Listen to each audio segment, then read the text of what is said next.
देश की हर लड़ाई लड़ सकता है,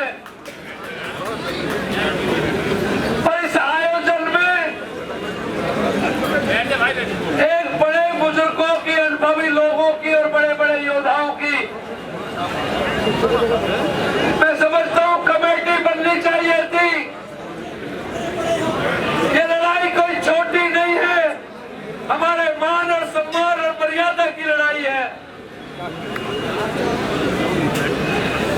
जिस सभा का कोई सभापति ना हो वो सभा कैसे चल सकती है?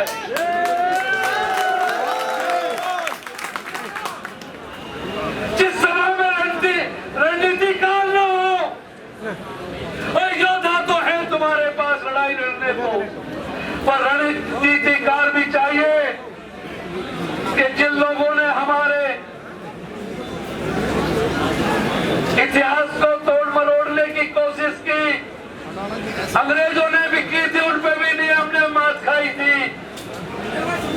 हमें बताने की जरूरत नहीं, उनको ये बता देना चाहते हैं कि जिन लोगों ने हमारा अपमान करने की जरूरत की है उनके आखिरी मस्जिद को हमारी माता पन्ना धा के उनके आखिरी मस्जिद को अपने बेटे की कुर्बानी देकर बचाया था उनको। आज हमारे सम्मान को चोट करने की जरूरत करे, अगर काश इस कौम में कोई होता खड़ा होकर योगी या सरकार से पूछ लेता तो उनके पास कोई जवाब नहीं बनता। लेकिन आज जरूरत इस बात की है कि हमें बहुत ही संयम और सब्र से, हमें किसी भी समाज से और किसी भी दल और पार्टी से उनके प्रति कोई हमें वाद विवाद की भाषा नहीं बोलनी है। लेकिन आपने संयम नहीं खोना। ये युद्ध आप जीतेंगे, दुनिया की दल और पार्टी और ये देश के वो लोग गुर्जर समाज के कदमों में खड़े हो जाएंगे जिस दिन आपकी दादी से ललकार सुनेगी सारे देश में। पूरा देश आपके साथ खड़ा है। अभी तो ये मैंने कहा कि रास्ते में पुलिस रोक रही थी, मुझे भी रोक लिया। मैं कहा भाई गिरफ्तार कर ले, लेकिन ये सोच लेना एसपी और सीओ साहब, मुझे ज्यादा देर रोक लिया ना तो फिर तेरे वो आकाओं को ना, तुझे तेरा सुर फुटेगा, वो आका नहीं आएंगे तुझे।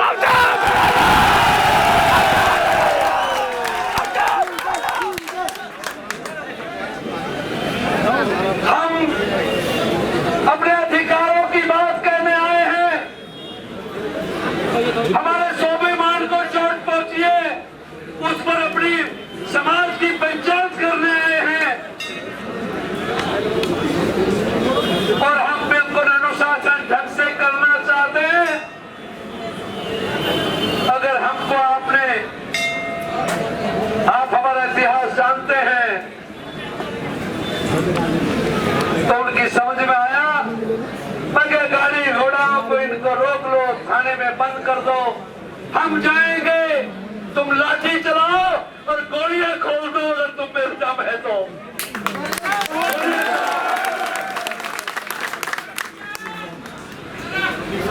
ताकत के सामने कोई नहीं खड़ा होता, लेकिन मुझे आज जरूरत महसूस कर रहा हूं भाइयों, ये बहुत ही सरकार की, हम इसलिए पार्टियों दलों को नहीं कहना चाहते, हम किसी समुदाय का अपमान नहीं करना चाहते, इसलिए कि हम सम्मान चाहते हैं। लेकिन हमारे सम्मान को कोई आज आएगी और हमें कोई ललकारेगा तो जवाब जरूर देंगे।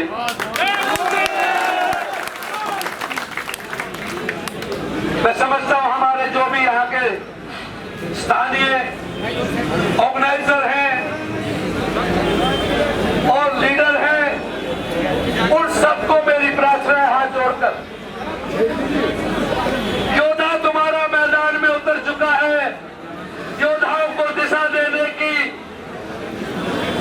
और उनको रणनीतिकारों की जरूरत है।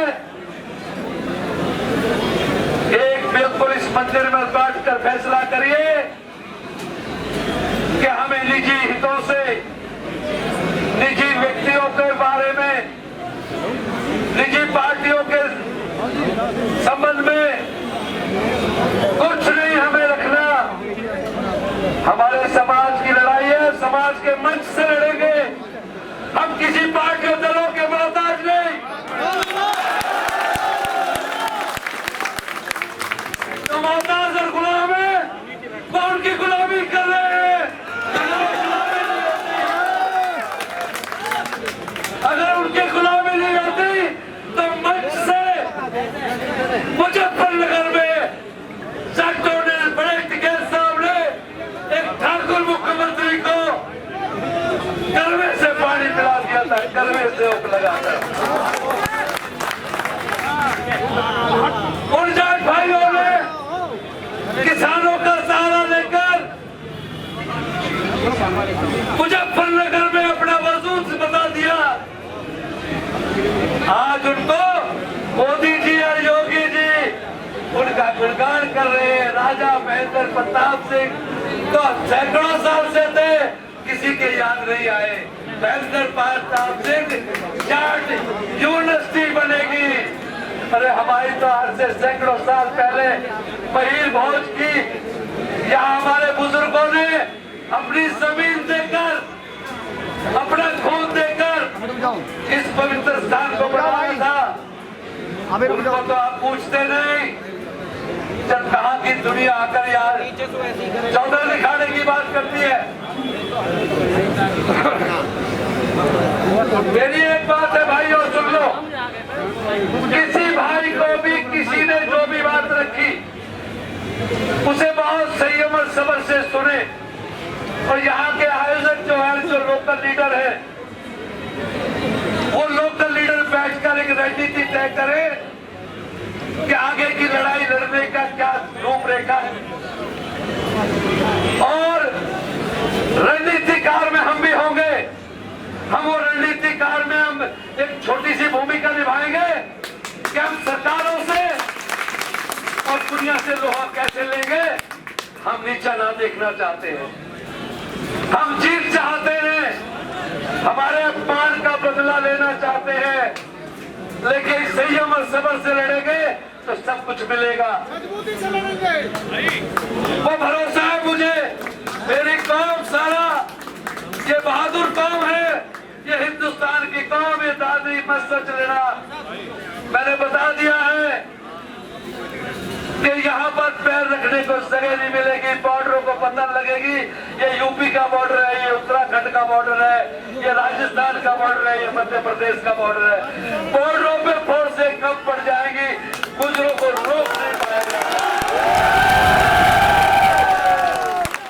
उत्तराखंड, अपने उत्तर प्रदेश की राजधानी लखनऊ में एक पिछड़ों का सम्मेलन था।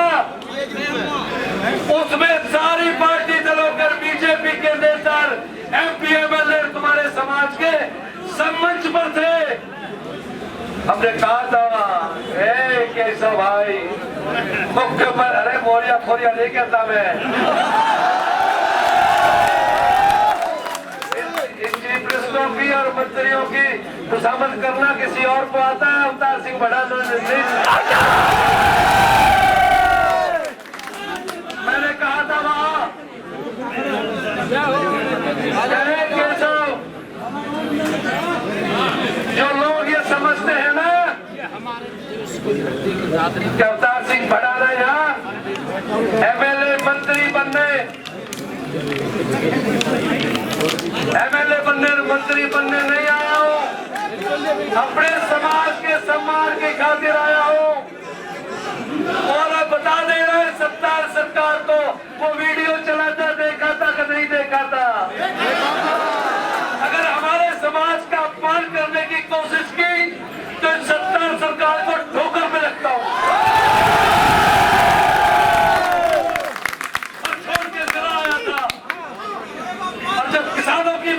किसानों की लड़ाई लड़ने को साथ खड़ा हूं, लेकिन जब मेरे समाज पर आफत आए तो हमारे लिए कुछ नहीं बचा बाकी। हमारी इतनी बात है मेरी, हाथ जोड़कर नौजवानों, युद्ध आप ही ने लड़ना है संयम और सब्र से। यहाँ की मीटिंग लोग जो है कोई फैसला कर ले, अनंत फनन में कोई गलती स्टेप न उठाए। अगर लोगों ने हमारे खिलाफ अपशब्द कहे हैं, हम उनको अपशब्द से जवाब ना दें। हमने तो कभी गैरों का भी अपमान नहीं किया, पर अपनों को भी गाड़ी चढ़ा बंद कर दो, अपनों को गाड़ी दे के बात ना बढ़ेगी।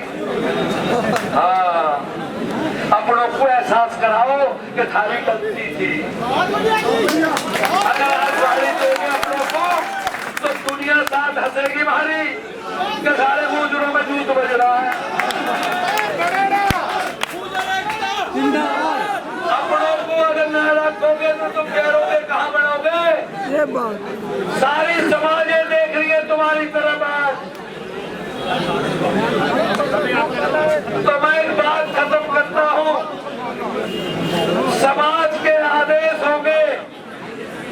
मैं समाज की पीड़ा को लेकर आपके बीच आया हूँ। मुझे कहा 50-10 बार बॉर्डर रोकने की कोशिश की।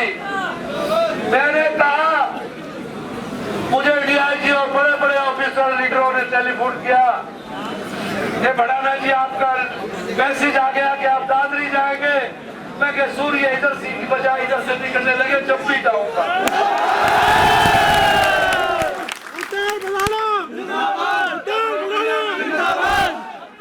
रोक लिया उन्होंने, सतबीर भाई थे, रोक लिया। तो मैं कहा एसपी साहब, सीओ साहब, अभी तूने मेरी शराफत देखी है, हम कोई गलत काम नहीं कर रहे, हम अपराध नहीं कर रहे, हम अपने समाज के सम्मान की खातिर पंचायत कर रहे हैं। नहीं, वो नहीं माने, वो नहीं माने। तो हमने, हमारे वकील साहब और सती भाई, इन्होंने कहा, मैंने कहा भाई आप तो पे लाठी चार्ज करा रहे हो एसपी, अभी तक तो तुझे शराफत से बोला था, अब अपनी लाठी चार्ज करा दे, हमारा सिर फुड़वा दे और सरकार से तखमा लगवा लियो, और नहीं हम पर गोली चलवा दे और हम चलते, हम आगे पैदल पैदल आपकी पंचायत में आ गए।